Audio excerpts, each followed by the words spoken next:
started. What is going on, Michigan? You guys mind if I talk just for a second? All right, do me a favor, look at your neighbor, any neighbor, pick a neighbor. Say hi. Say, guess what? What? God has a plan for your life. And it's good. Look at your other neighbor. Say, wow! Say, wow, you look really nice tonight. Guess what? You guys are good. See, God has a mighty purpose for your life. And it's Mac Daddy. Guys, those are my words. Those are God's words. Jeremiah 29:11 tells us that He has plans for each and every one of us, and they are for good. And there's nowhere, if you go home and look at that, I promise, it does not say, except for you. Okay?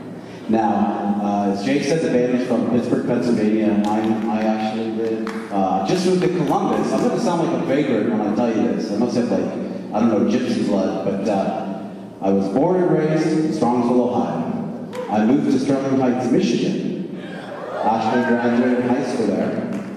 Moved back to Ohio. And so as I was growing up, I really didn't know what God's plan was for my life, or if He even had one. And when I was 4 years old, I started playing keyboards. I was just a little guy. I could barely reach the bench and the keys, but I would get up there every day and play. And as I got older, I got more and more into it. My parents started giving me lessons, and it just became part of my life. You know, when I was roughly 13, 14 years old, I found out something really strange. There were these annoying, long-haired, like, annoying voiced human beings called girls. But at that age, I realized, wow, they're kind of attractive. And you know, I play music, I see rock stars, they have girlfriends, and they're doing all right. So maybe if I get a portable keyboard, something I can take around, I can be in bands with my friends, maybe I'll actually get a girl.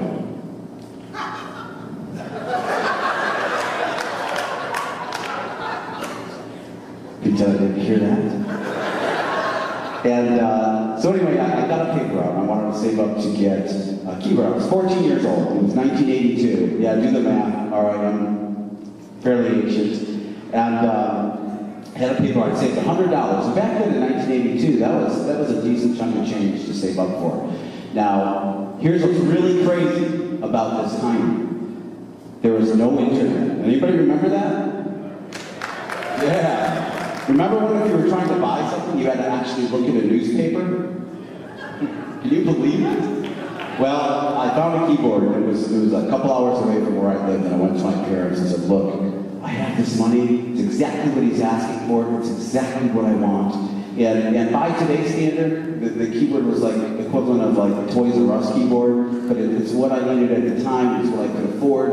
And my dad said, look, that's pretty far away. Call a guy and ask him to hold it because your cousin is getting married in the same exact town in 3 weeks. So I called the guy and I'm like, look, I have the money.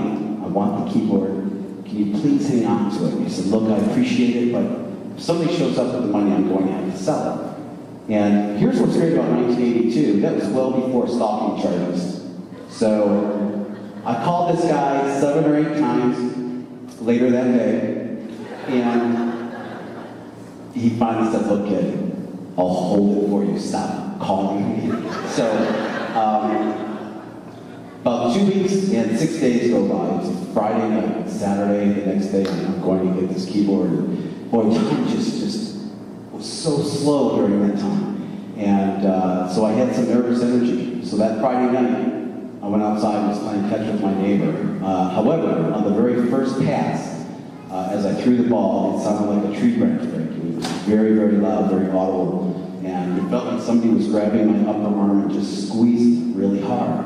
And I went home and I said, God, gosh, something's up. And my dad thought, oh, you dislocated your shoulder, and we'll go get an x-ray by. My mom actually worked for a chiropractor at the time. He was still in the office about 9 o'clock at night.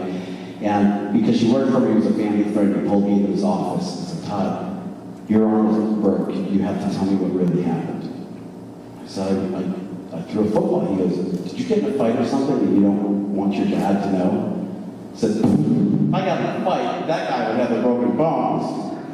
So he said, you're going to have to get looked at. I really didn't think anything of it. And the next day, we picked up the keyboard and went to the wedding and had a cast on. Well, it kind of skyrocketed from there. Monday, we went to go see a specialist who started taking tests and started the process. Ended up I had a very advanced, very, very rare childhood bone cancer. And not only was that not good, not only was that coming on very strong, when the bone broke, all of those cancer cells scattered, and they weren't sure where. They said, look, we're going to have to amputate your whole arm, your whole shoulder. We're going to put you on very rigorous chemotherapy for nearly 2 years. And if you do all of that, you may have a really slight chance to live. It was very, very dramatic for my parents, but my head was really in, yeah, whatever, I want to go home and play my keyboard. Can I go now? So, one night I go to sleep with 2 arms, the next day I wake up with 1, and literally was handed a death sentence. But when I reached over, I saw that I could still flip my eyelid inside out with 1 hand. I knew I would make it. So, look folks, I'm not telling you that I've never felt, thank you. I'm not telling you I've never felt ugly in my life, that I've never felt not worthy, that I've never felt not good enough. But none of those were because of my physical being. Those were my emotions and my mental being. Because you know what? I was born a work in progress, and I'm still a work in progress. And I gotta tell you, Philippians 4:13 tells us we can do all things through Christ who gives us strength. Are you guys with me? You guys mind if I play a little more?